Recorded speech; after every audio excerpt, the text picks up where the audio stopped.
Well, hello, everybody. Hello, Marie. Marie Haynes. Hello. So I believe that we are live. If you are arriving and you already know what you're here for, then this needs no introduction. If you're arriving and you have no clue what's going on, then welcome to this webinar with the lovely Marie Haynes. We are going to be getting to know all about Marie outside, interestingly enough, a little bit inside, but outside the world of search engine optimization. And if you're just joining, please do tell us where you're from. City, not just country. Canada, USA, England, India, they're all big places. So let us know the city that you're from. Let us know what you came here for. And if you've already got some burning questions, hopefully as awkward as possible, then please do put them in the comments and I will save them for later in the show or a rainy day, depending upon the nature of the question. But yes, let's see, Marie, who's in the audience. So Hans, you're a regular. Hey, Hans, good to see you. I hope that you've got your tea now. Sounds like you're there. Oh, we've got Mike Caldo. Mike, where from Peru are you from, sir? Mr. Whitmer Group, if you could let us know what your name is. Hey, Carlos, Mexico City, Mexico. And Hans, of course, from Mongolia. Ken, how are you doing, brother? Good to see you. It sounded like I know him. I actually don't, but I feel like I do. Simon, Hello, Sander from Barcelona. Let us know what you do, Sander. Hello, Chris is that Raleigh? Is that how you pronounce it? Chris, let me know. Or Marie, is it Raleigh? Is that how you pronounce it? That's what I say. Yeah, Raleigh. Yeah. Okay. Let's find out if it's any different. Vinay, hello. How you doing, my friend? Simon, I was actually referring to you just now because I saw you open with "well, hello," and I did ask Marie if you were a Brit, and apparently you are. And I thought that sounds like a very British expression. We've got Diane from Connecticut. Hello, Diane. We've got, who else is here? So, yeah, guys, I see you all still coming in, flooding in. Let us know where you're from. Hey, Preshit, let us know where you're from, sir. We've got Sava Lekic. How would you pronounce that, Marie? Can you see it? Which one? So it's Sava at 12:59, I think it would read for you. Or 11, yeah. Sava Lakicevic. I don't know. I think it's Lakicevic. Sava, please do phonetically put it in because I'd love to know how it's pronounced. Lakicevic, I would say. Sava Lakicevic. Yeah. That would be my guess. Hello, Sava. Yeah. Lakicevic. There you go. And everybody, we are going to get started in 2 more minutes. Kate has just told me. Kate is the lady behind the buttons. She's told me that Sava is probably Russian. So, or East Slavic. Let us know if she's right or you're in fact from the States or somewhere else. But yes, we're going to get started in a couple of minutes. That's when I'm going to begin my awkward interrogation of Marie. I'll speak for her when I say she's so excited. You're making me nervous. You shouldn't be. It'll be fine. Oh gosh. So so Anna's here from Florida, and she's assistant editor at SEJ and lady behind content at Lead Feeder. So hello, Anna, good to see you. And for anybody else, if you want to let us know what you do and what, if any, questions you have here for. And what else? Vinay is from Bangalore in India. Fantastic. We've got Rishi from, I've got no idea. I'm sure he'll tell us soon. So guys, if you're just joining, I'm going to be spending the next 55 minutes getting to know Marie of Marie Haynes Consulting, of Planet Earth, of Canada, more about her journey. And I've been quite excited to do this interview. I think that it's really my pleasure that I have the opportunity to find out things about yourself that probably aren't often shown on the internet, and that's always a privilege, a power, and a pleasure to do stuff. So guys, we'll give it just another more minute, and then I think we'll get started. And I think that's it. So I think Anton's with us as well. Prashant, Chris, Rashid, Hans. You've been told that I want to stop hosting. Someone is telling you fibs and lies, sir. Someone is telling you fibs and lies, sir.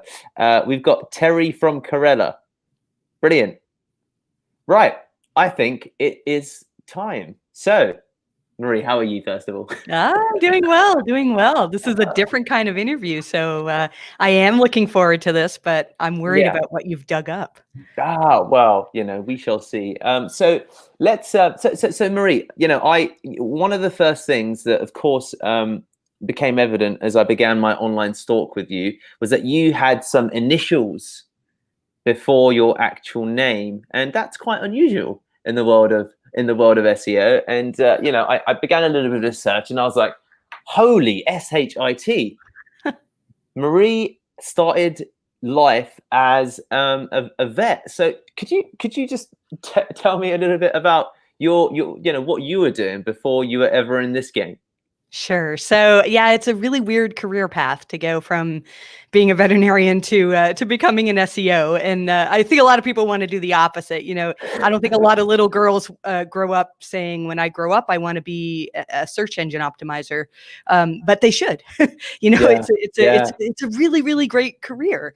And I grew up like most kids my age when I was little saying, I want to be a veterinarian, and I loved animals. And in high school, I wanted to do something with computers or be a veterinarian. And at the time, I mean, I'm old enough that the internet wasn't a thing, back in high school. It was like, vague. There were some rumblings of it, but it wasn't something that people used all the time. And so I had a Commodore 64 and taught myself to program in BASIC, and created a few things. And I thought, maybe this could be my career. But I just sort of fell into, I had a job at a veterinary clinic that makes some extra cash, and I really, really loved it.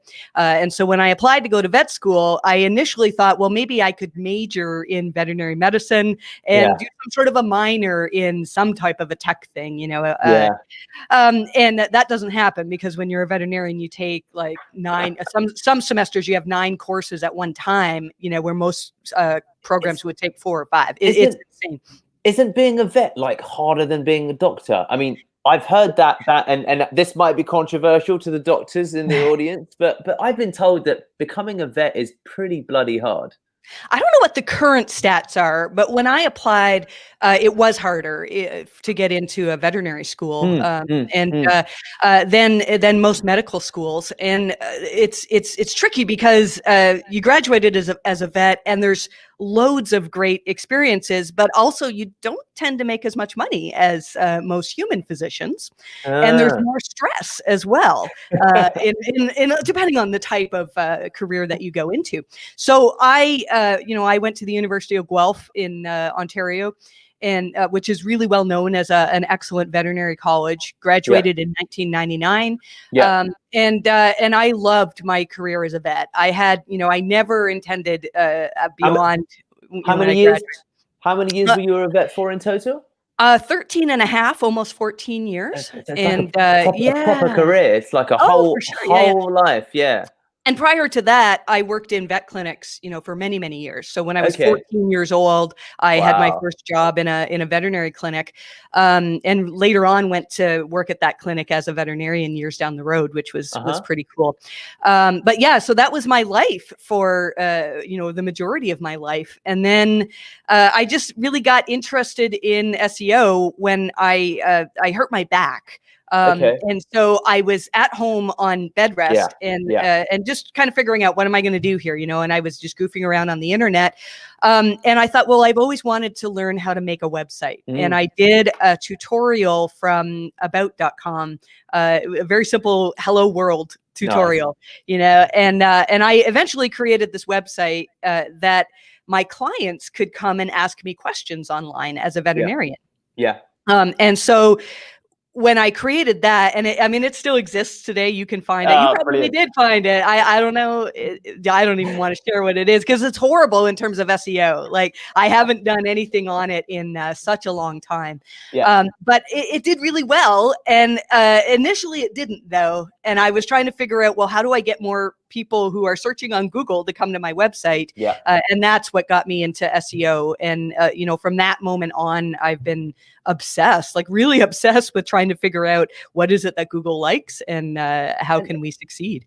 And during this 13-year career, because you spoke about, of course, teaching yourself basic, right? So you're on Commodore 64.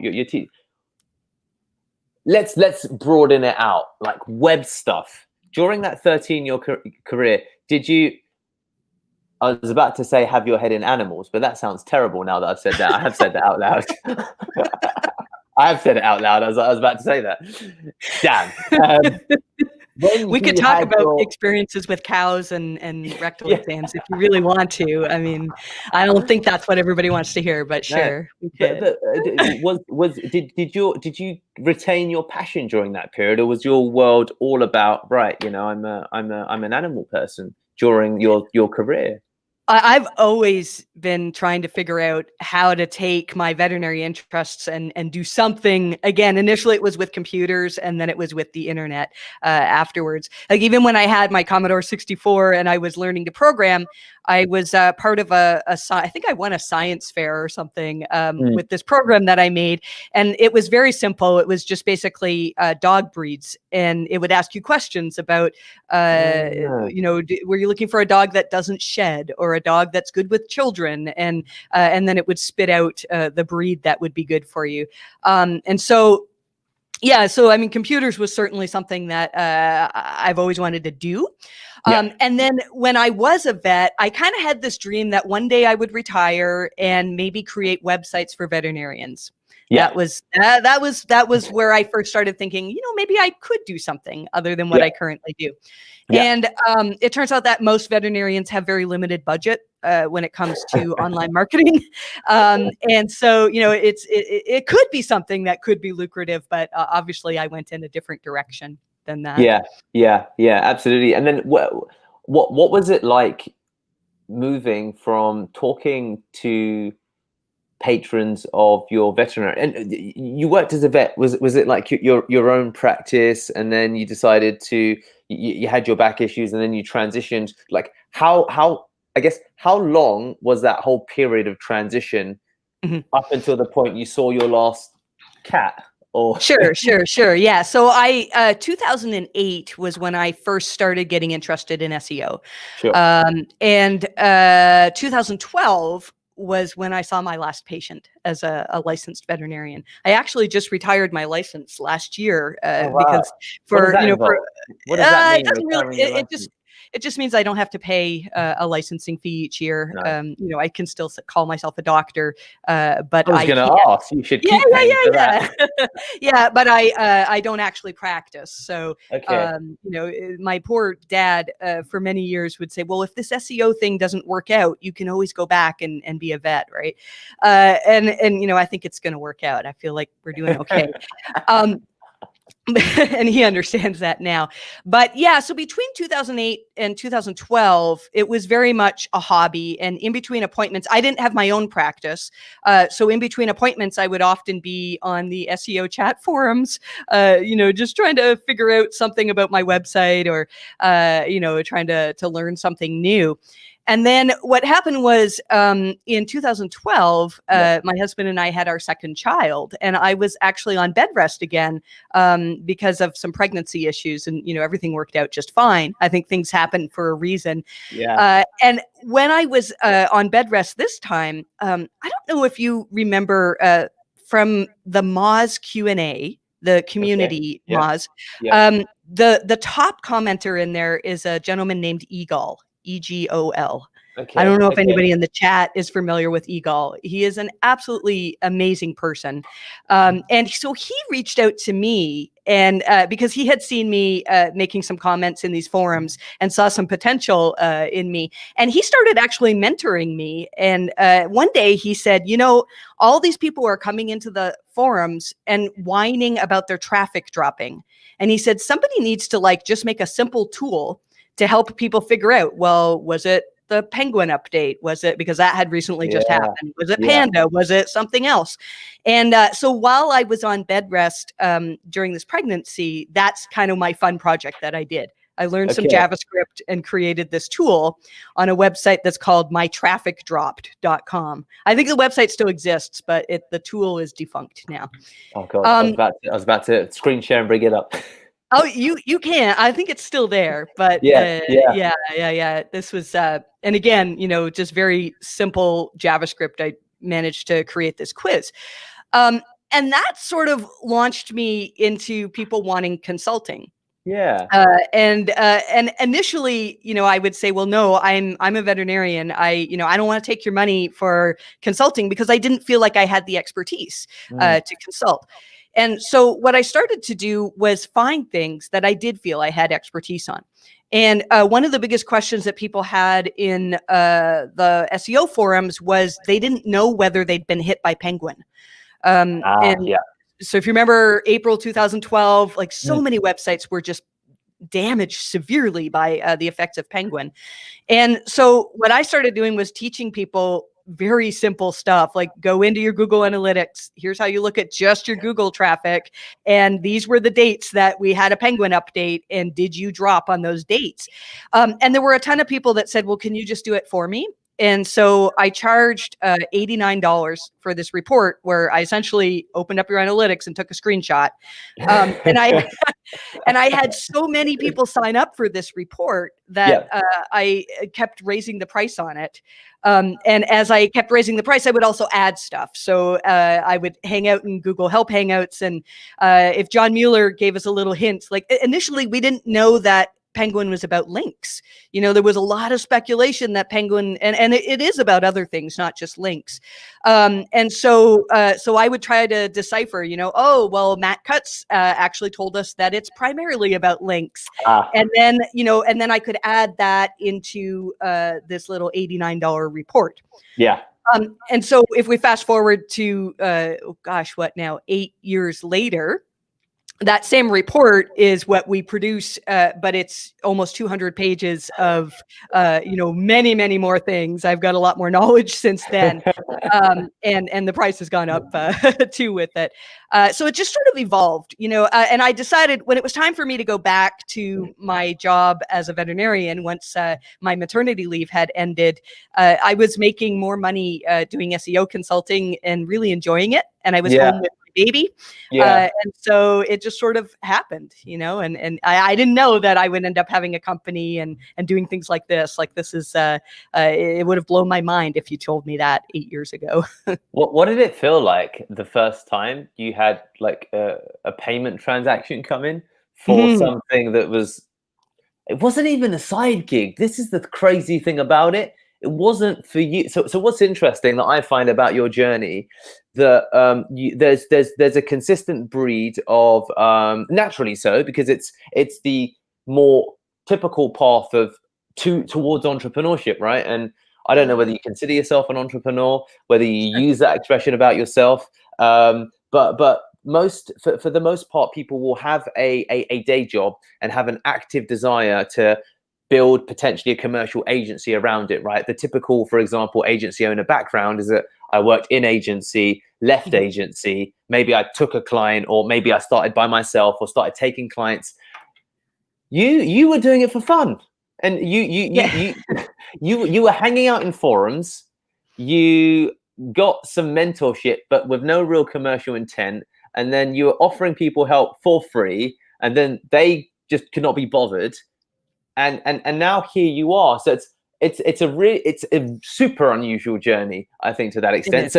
So with that context, how did it feel when you got your first payment? Well, I'll tell you two stories. So the first one is how I got my first ever money for something that I created on the internet, and that was my veterinary website. And initially, so it spent me I spent so much time trying to figure out how to get PayPal integrated into my website because I don't know if it's easier now. It's been a while since I implemented PayPal, but it was really challenging. And it was $5 to ask me a question about your pet. And so I had it all set, and I, did a few tests, and it worked. And then a few days went by, nobody asked me any questions, and I was like, I'm not going to make any money. Well, then one day I get this email, and it says there's $5 in my PayPal account. Oh, wow. And so I yell to my husband, I'm like, David, we made some money. I got, somebody asked a question. Well, then I opened up the question, and this might be a little bit TMI for this show, but it doesn't matter. He says, the question was, when are you coming to the bedroom? It was my husband. He asked, he used his PayPal account to ask me a question because he knew it would make me happy that my website actually worked. So that was the first $5 I made on. And funny enough, shortly after that, for some reason, Women's World magazine got a hold of my website and wrote a thing about how this vet answers questions online. And then I started getting a whole bunch, and it was fantastic. And it made me a nice side income at that point. Very much a side income. Like it wasn't something that I thought, oh, maybe I could retire and this could be my my whole income.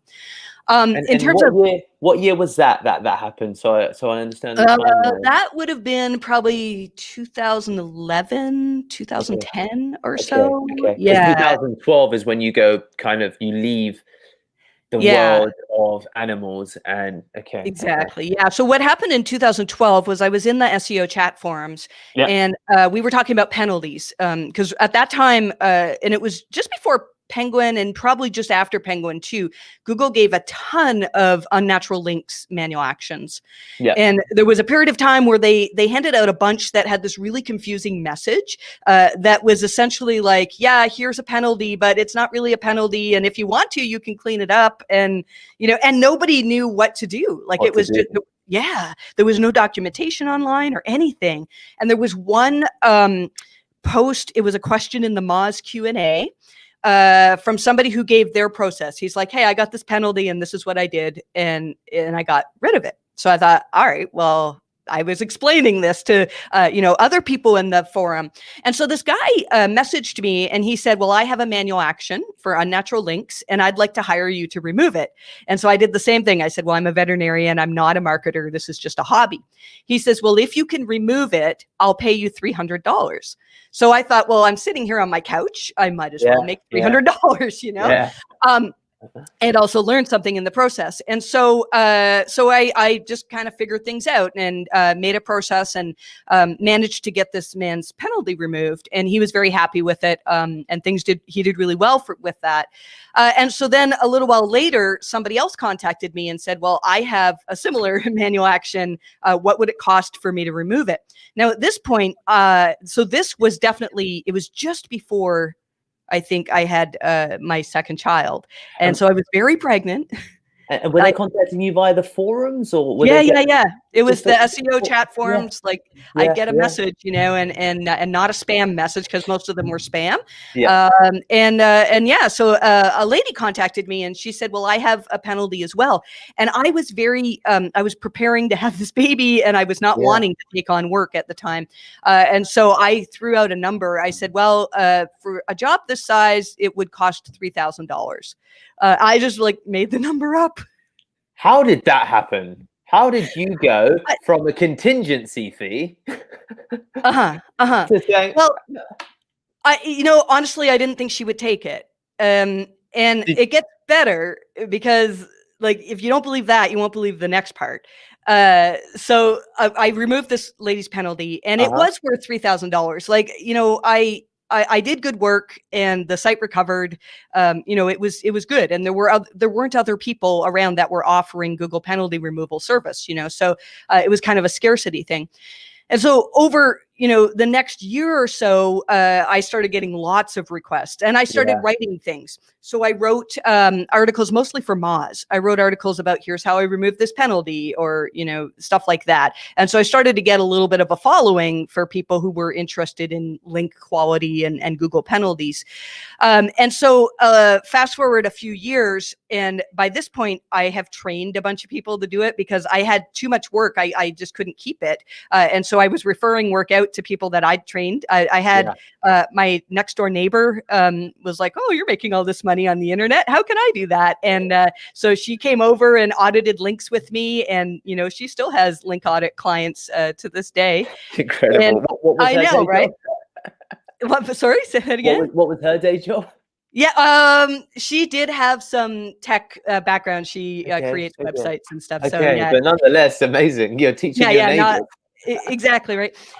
And so then a few years after that, a company came to me and said, well, we have this manual action, and it was a very large brand. I'm not going to mention who the brand is because you would know it. And I said, same thing as when I had the $3,000 job. I said, look, I'm way too busy. I can't take it. You'd have to pay me like $100,000 to do this, And they said, well, okay, that's obviously too much money. And then the next day, they were acquired by an even bigger brand, and their marketing budget was millions and millions of dollars.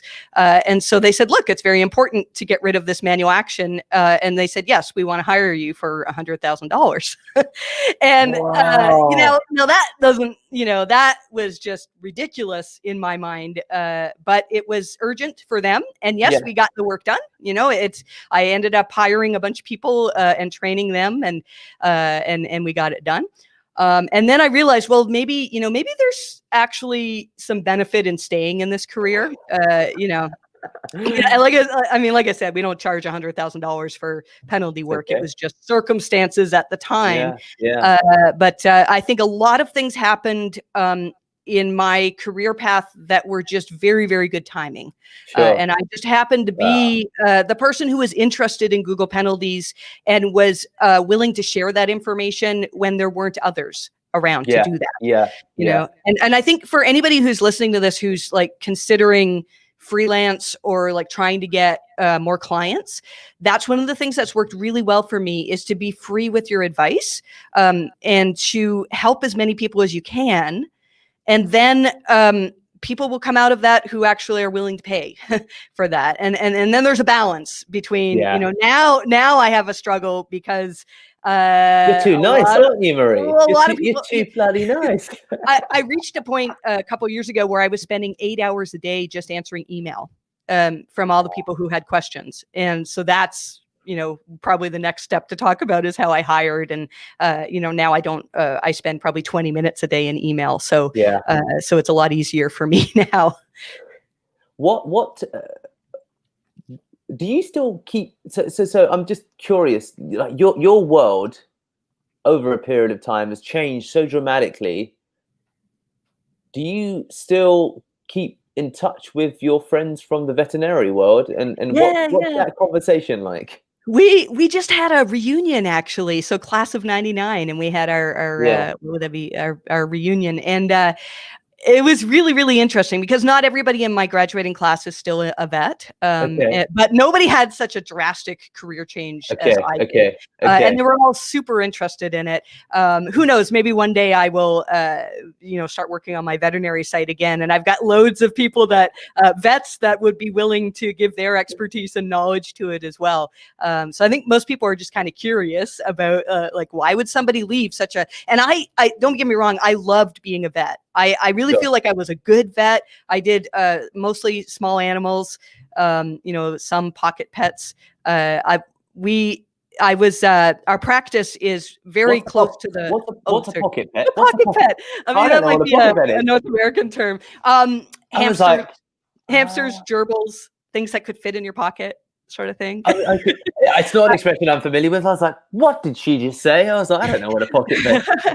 I did a health exam once on a mouse because the guy who owned the mouse got hired to work for Google. And when you travel from Canada to the US, because he had to move to the US, you have to have documentation from your veterinarian saying that this animal does not carry rabies. Wow. And I mean, you can't do a rabies test on a mouse, but at least I could do an exam to say, yes, it was a very healthy mouse. And and Google paid for that. So that was probably the first money that Google made me. Wow. But yeah, and then we also, so being in Ottawa in Canada, which is the the capital of Canada, one of our clients was actually the Prime Minister's pets. I always used to say the Prime Minister was one of our clients, and then some wise Alex said, "Oh, you're saying he's not human?" But yeah, so we, I had a fantastic time being a veterinarian. I used to love figuring out really complicated cases, and surgery was my absolute favorite thing. But I still think I get more joy out of SEO, which I know makes a lot of people shake their heads, but I do.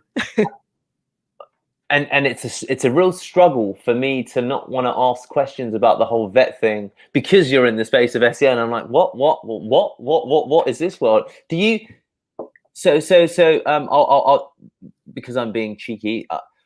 Longest surgery that you've been in with an animal? Oh, longest surgery. Well, that would probably be in vet school. We'd have to stand in on all sorts of surgeries. Oh gosh, probably some spinal surgeries, which I didn't actually do the spinal surgery, but on my anesthesia rotation, that was one of the most stressful times of my veterinary student life. Was I had a dog that would just not stay anesthetized, and his blood pressure was dropping, and it was hours and hours on end of trying to stabilize this dog. But yeah, that's something nobody's asked me. Longest surgery. Most difficult surgery? Most difficult is also the most exciting. I had a dog breeder who came to us with this dog that was very, very sick, a puppy that had a defect in its heart. Okay. And the fix for this is a surgery that we would have to refer to a specialty hospital. And at the time, I think it would cost probably about 15 grand to get the surgery, with no guarantees that the dog's going to survive. Wow. Yeah. And so we said, well, we might as well put him down. Like it was something that the dog was not going to survive. It was going to be months of agony.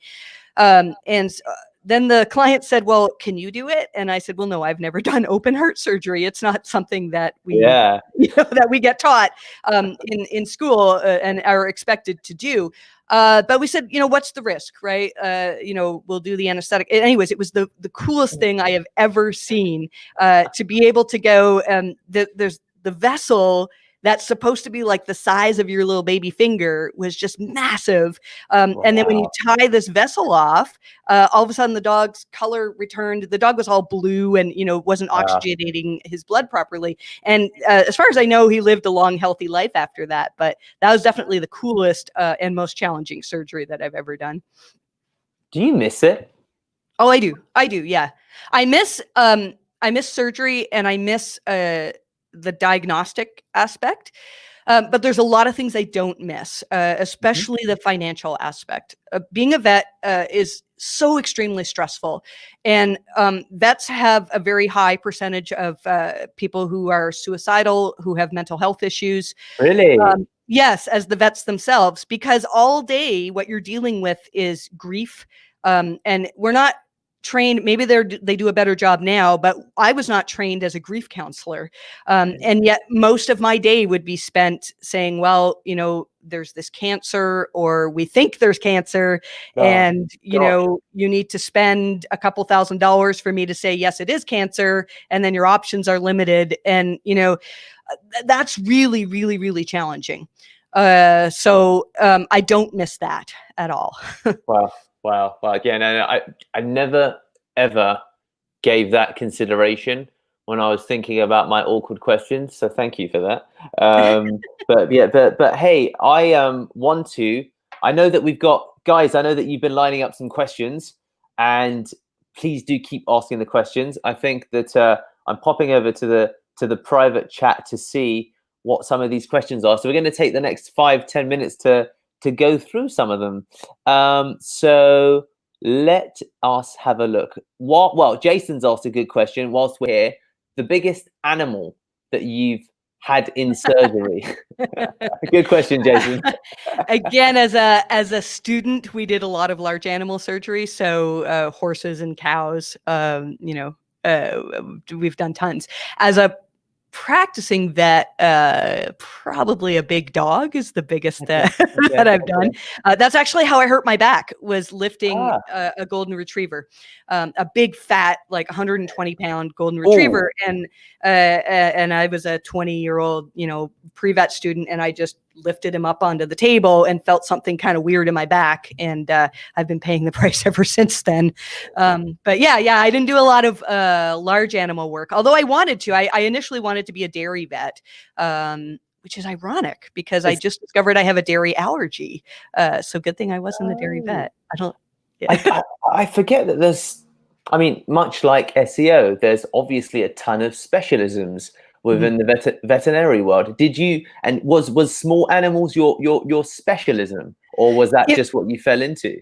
Yeah, if I was going to specialize, like if I was going to go back and take a residency and actually specialize in some area of veterinary medicine, it would have been in orthopedic surgery. Okay. So I kind of did a lot of work with anterior cruciate tears. So that's kind of like sports injuries, football players that get an ACL tear. Yeah. But dogs get it all the time. And when I first started doing this type of surgery, there really weren't a lot of specialized orthopedic surgeons that were accessible. And so again, you'd have these kind of backcountry vets trying to do their best. But today, you would definitely send a dog with a cruciate tear to a specialist. It wouldn't, it would be not me that does that. And it's really fascinating what can be done. The advances that they've made in these surgeries are incredible. So that was something that was very, it's fascinating to me that we can open up a body and do stuff inside and close it up, and then it's fixed. Like, it just blows my mind that. It blows my mind as well, just thinking about it. Yeah. In those terms, let's have a look. Okay, so everybody, I am going to ask Marie about her career in SEO as well. Don't worry, we still have time. So I think that what we'll go to is Anna's question, which is a good one. So Anna asked, what was the most recent Google penalty issue you've had to solve? Oh, this is a very interesting story, and I don't know how much I can share. All of it, preferably. Actually, this is a really cool story. We had just a couple weeks ago, somebody come to us and wanting consulting, and most of what we do. So now, we kind of jumped ahead. Now I've got 10 people working on 9 plus me in this office. And what we mostly do is work on websites that have not just Google penalties, but just haven't been performing as well as expected on algorithmically with Google. And this one company came to me, and they were a well-known software provider, but they weren't ranking for any of their terms. And if you look at what we know about EAT, so expertise, authoritativeness, trustworthiness, they really should be ranking. Like they're one of the biggest authorities, and they could only rank on, the second page for pretty much everything. And so we went through, all the usual things. The site migrated back in 2016, and they've never been able to rank since then. So we said, well, there had to be an issue with the migration. We went through all that. We went through many, many different things, and finally got to the point where we said, look, this has to be something wrong on Google's side. And this is why I was like, should I mention this? Because 99.9% of the time, if Google is manually suppressing your website, you'll have a manual action in Google Search Console. But this site didn't have a manual action. It just had us saying this has to be something wrong on Google's side. Obviously, the story is way more complicated than this. And so through a number of different channels, we were able to get the situation in front of Google, which is not always easy to do. Yeah. And, this has happened just a few times in my career of doing this. We didn't get any return response from Google or anything, but within a couple of days of getting this website in front of Google, they're suddenly ranking like number 4 on page 1 for their main terms. So yeah, and we don't know, was it an issue? Because you never got a response, right? Yeah. Now that's not typical, but that's the most recent, and it's very, very rewarding to see Yeah. this company that, you know, all of a sudden now they're going to make lots and lots of money, you know, because they're actually on the first page, which makes you wonder, you know, there's so many things behind the scenes at Google that we just don't know how things work. You It know? must be. It must be nicer bringing things that are dying back to life now. Doing. Oh, sure. It's nice when it works. Although, to be fair, a good number of the sites that have, if you've received a Google penalty, often you're not going to see recovery, because if your rankings are based on paid links or on something that was working, but Google says, we've caught on to your tricks now, you know, it's not like removing the penalty is going to make those things start working again. Yeah. So, you know, penalty work can be rewarding. But in a lot of cases, it can be frustrating because we can spend months and months finally getting Google to remove the manual action in Google Search Console. But sometimes that doesn't result in more traffic, which is a little bit frustrating. And in those instances, is it the case that the business owner needs to start again and rebuild, or what does happen in those circumstances? And it relates to the question that someone had about senior stakeholders, which was Montse said, how do you show that you've resolved it for senior stakeholders? So what is the advice in those moments where they come to you and you conclude that there's nothing we can do?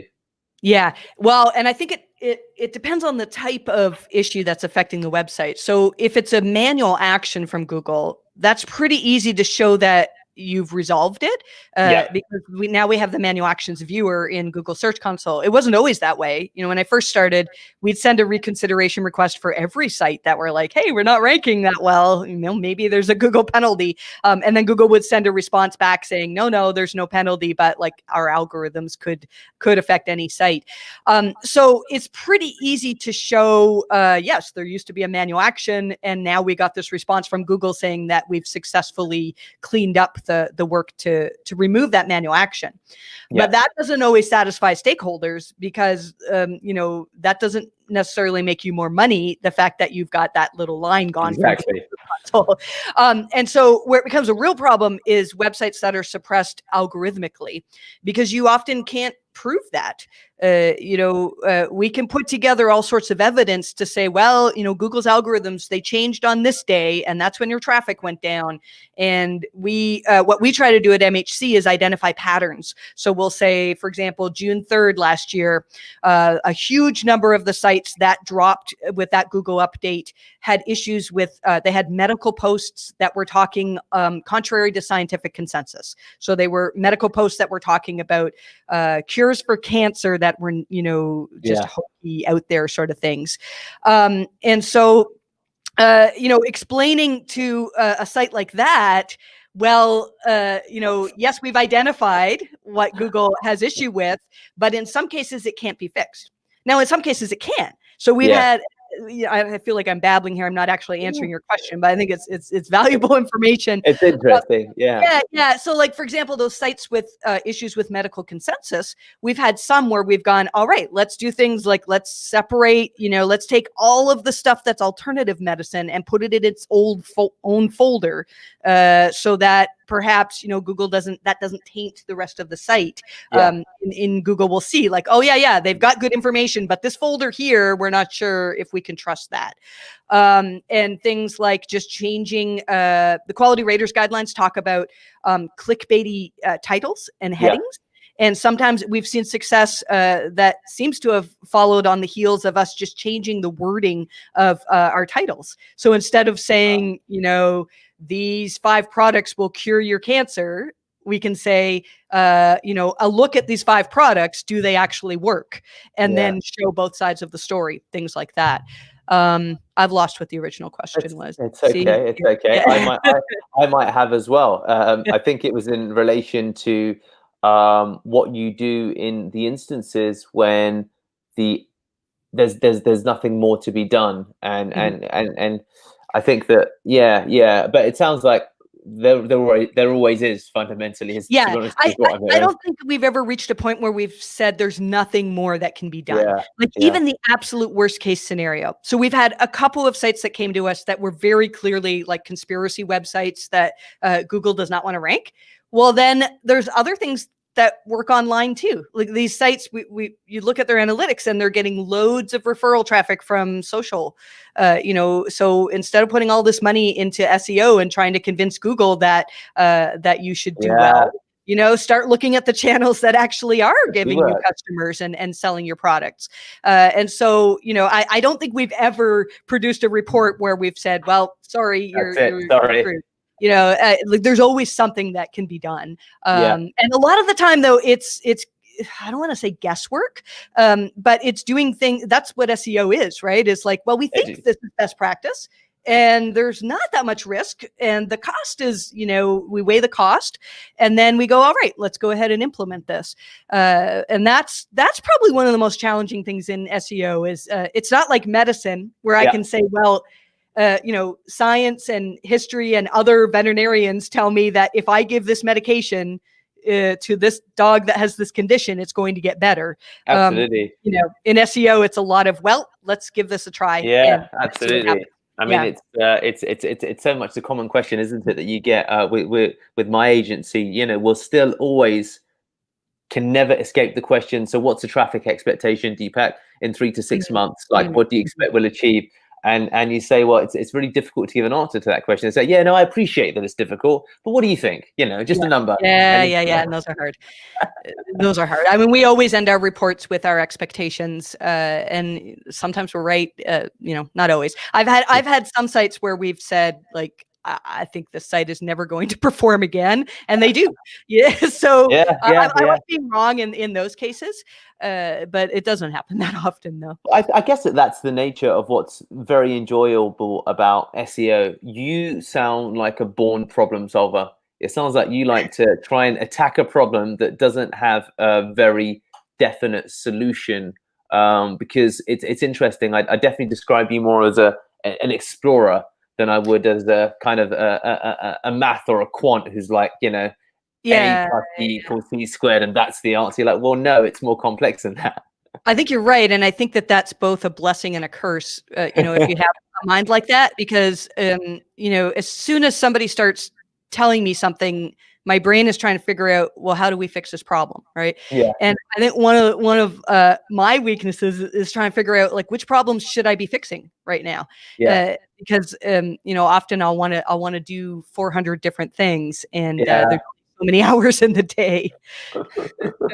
So we come into the last 15 minutes, and I'm aware, everybody, that I get carried away with the questions that I'm asking. So I looked at this question, and at first I wasn't sure if it was a bogus one because I don't know enough about Wix. But Simon asked, "How can you make a badger run faster?" Sorry, that's a badger site on Wix. Now, I wasn't sure if that was a serious question at first. I thought, is this guy screwing with me? Simon, I didn't treat any badgers. And people ask us about Wix all the time because we, I don't know if you know, Deepak, that we won the Wix SEO competition last year, right? So, but we actually don't do very much work with Wix sites, and so it was a very interesting experience. And there's a lot of good about Wix. There's, I really do think that for a lot of people, it's a solution that can work. So I see a lot of people bashing Wix, and I think we had a good time ranking this website. But yeah, we do. I'm not going to answer that question. See, look, and then Jason Barnard, a Wix badger site penguin penalty. This makes no sense. People are just streaming animals and SEO stuff together to try to confuse me. Absolutely. Thank you for that, Simon. Bloody serious, because I was like, you know what? I don't know Wix that well, and because he qualified by saying, sorry, that's a badger site on Wix, I thought, is he being serious, or have I missed something? And I was like, I don't know Wix well enough to know, so I thought, screw it, I'm going to ask and see what happens. Anyway, what was it like getting onto a stage for the first time to talk about Yeah, SEO? that was cool. I had a client that's actually just down the road from us, and so most of my clients are, all around the world, and so I had a client that was nearby, and they had a penalty that I managed to remove, and then he said, "Could you come and talk to our company about Penguin?" Mm. And then also he said, "By the way, I'm he was friends with the organizers of PubCon." And he says, "If you ever want to speak, I'll put in a good word for you." So I started going to his business just down the road, and they had Toastmasters meetings every week. So Toastmasters are, they teach you about public speaking. Mm. And it was such a fantastic thing because their company learned about Penguin. And while I was teaching them about Penguin, they were teaching me how to speak. And so I still say too many times and so and things like that. But I learned a lot of stuff about how to open a talk, I still struggle with closing a talk properly. Sure. So they introduced me to PubCon. And so I got accepted to speak at PubCon, and I spoke on a panel with two other gentlemen. And we did a very strange, I've never seen anybody else do a talk like this. We actually shared the slides. So instead of going, here's your 20 minutes and your 20 minutes and yours, we went, oh, that's my slide. I'll take that. So it was a really good way to start because I didn't have to worry. Like if it wasn't flowing, one of the more experienced speakers would jump in and do this. So that was my first experience, and I really, really liked it. So when you speak, there's such an adrenaline rush and. I don't know. It's amazing. And so I don't get nervous when I speak, other than I struggle with time constraints. And so, because when I start talking about something, it can be 4 You get hours. excited. And I'm still talking about it.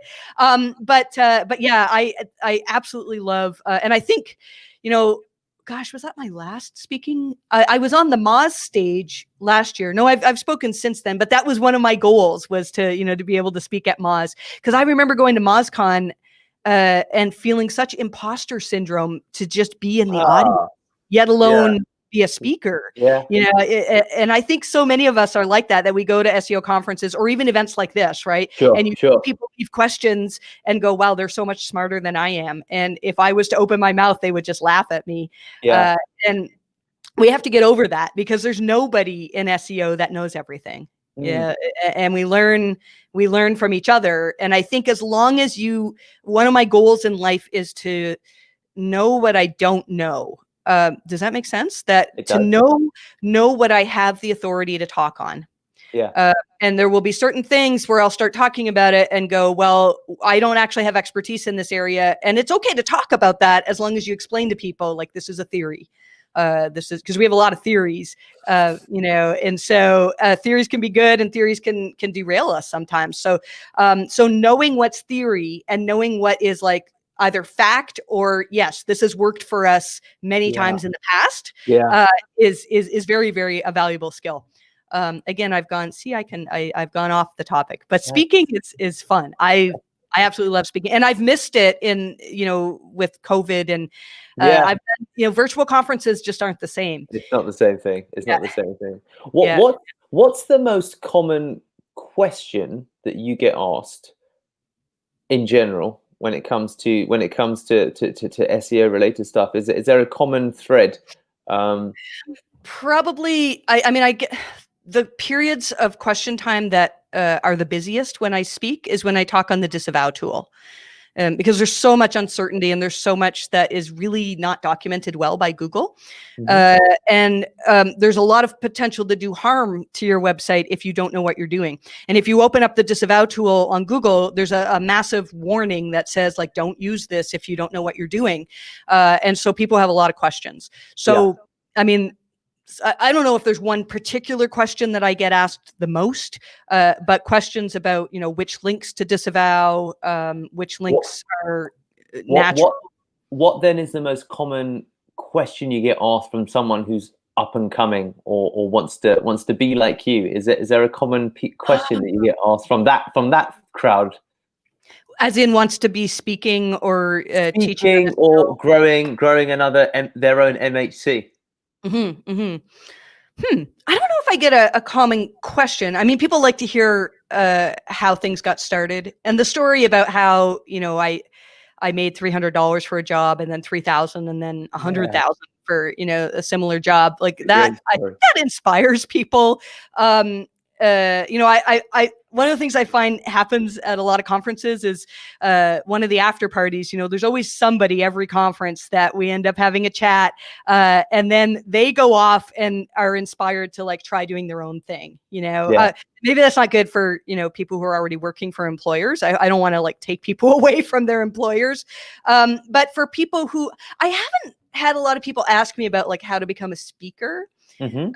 I do think a lot of people though ask about how to make the switch to freelancing, which I may not be the best person to answer that because so many things just fell into place for me. Like you said, it wasn't the usual, like, here's my side gig, and when it starts to make this much money, I know I can quit.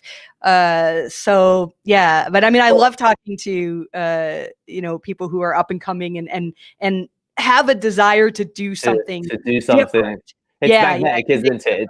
Mm-hmm. It's such a wonderful feeling, I think, when you have the opportunity to just come across somebody, you're like, this person's hungry and they really want to make a big go of things. And also I learn too, right? I mean, those people who are hungry, like I don't know, I always learn from those conversations, definitely. So Prashanti's got a good question. What was the most nervous moment, I think, in your life as an SEO? What was the moment where you were like, oh, crap? In terms of speaking, yeah, that's probably, I think I spoke at RD Summit in Brazil, which was in front of 5,000 people. Wow. Which, I don't usually get nervous on stage, but I was nervous for that. And also it was very few people spoke English. So my whole talk was translated through an earbud. And so it was a bit tricky because some of my jokes I don't think they translated well to Portuguese. Okay. And so I would be saying something and then see like 5,000 blank faces across the audience. Yeah. So that was, but the rest of it went well. So that was probably a little bit nerve wracking. And then the other thing that was probably the worst moment in my career was being an expert witness for SEO. Oh, wow. If any of you are ever offered that opportunity, I would say turn it down. Yeah, that's a whole other long story, but it was a very interesting case of a business that was being acquired and they hadn't disclosed that they had a manual action on their website before. Okay. And as an expert witness, everything you see on TV about evil lawyers is true. They do everything they can to discredit you. And the lawyer would say, well, you just said this thing, and 8 years ago on the site moz.com, you wrote a blog comment that said something different. So are you lying now or were you lying then? And you have to answer that with a yes or a no. And so, Right. it was not. What did you answer? Yeah, I don't remember. I said something about my opinions change, which I think was exactly what he wanted to hear because it was discrediting my current opinion. This is not, my career is not in law.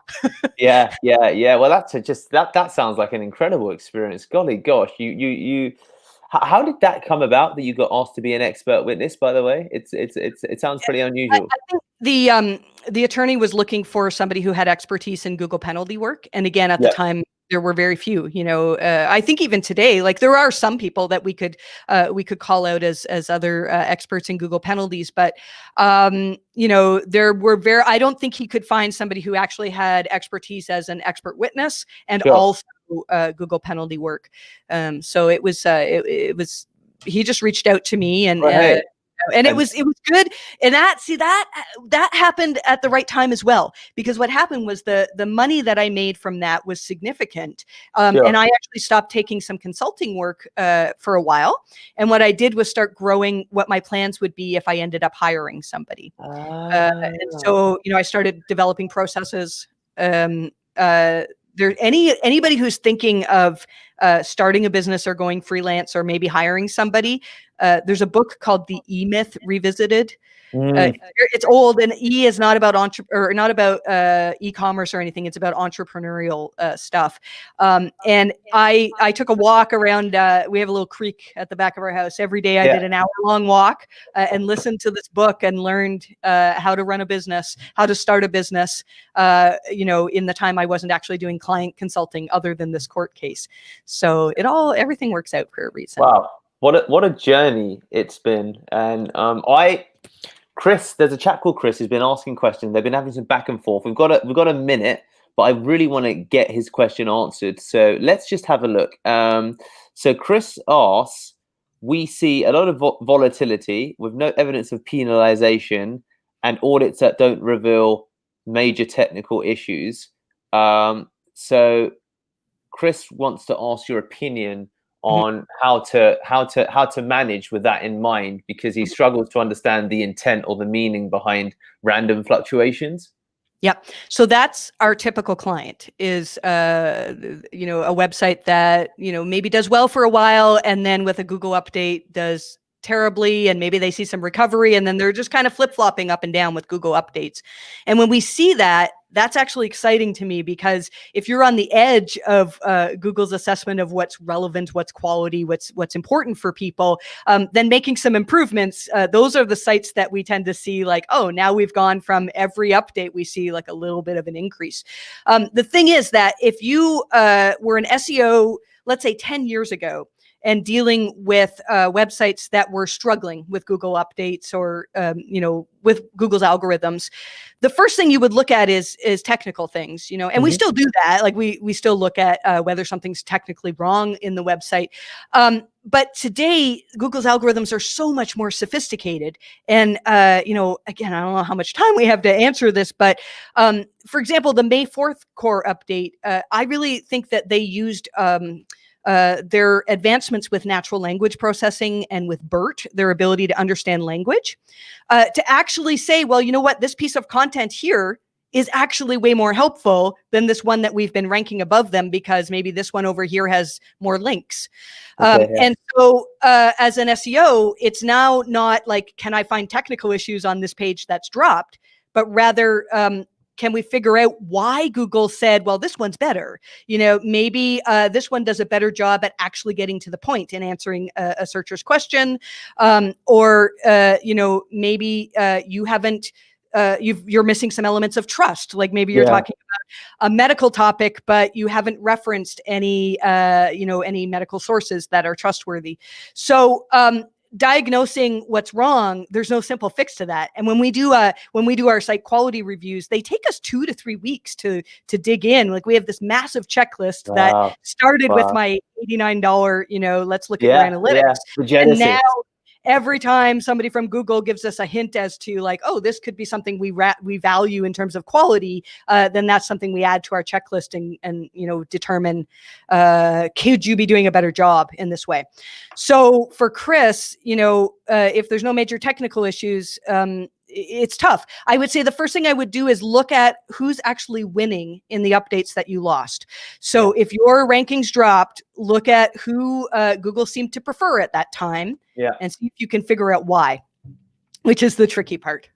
Well, Marie, thank you so much for your time. I'd actually love to keep going, but the time is up. And everybody, if you were unable to have your question answered, or you've got a bunch more, even you, Simon, please do reach out to Marie at Marie_Haynes. Marie's got a newsletter that I'd love for you all to absolutely check out. And I do believe that you could just head over to her site. And let's wrap up by you briefly just telling them about the newsletter, Marie. That would be fabulous. And then we can call it a day. For sure. Thank you. So you can find the newsletter at mariehaynes.com/newsletter.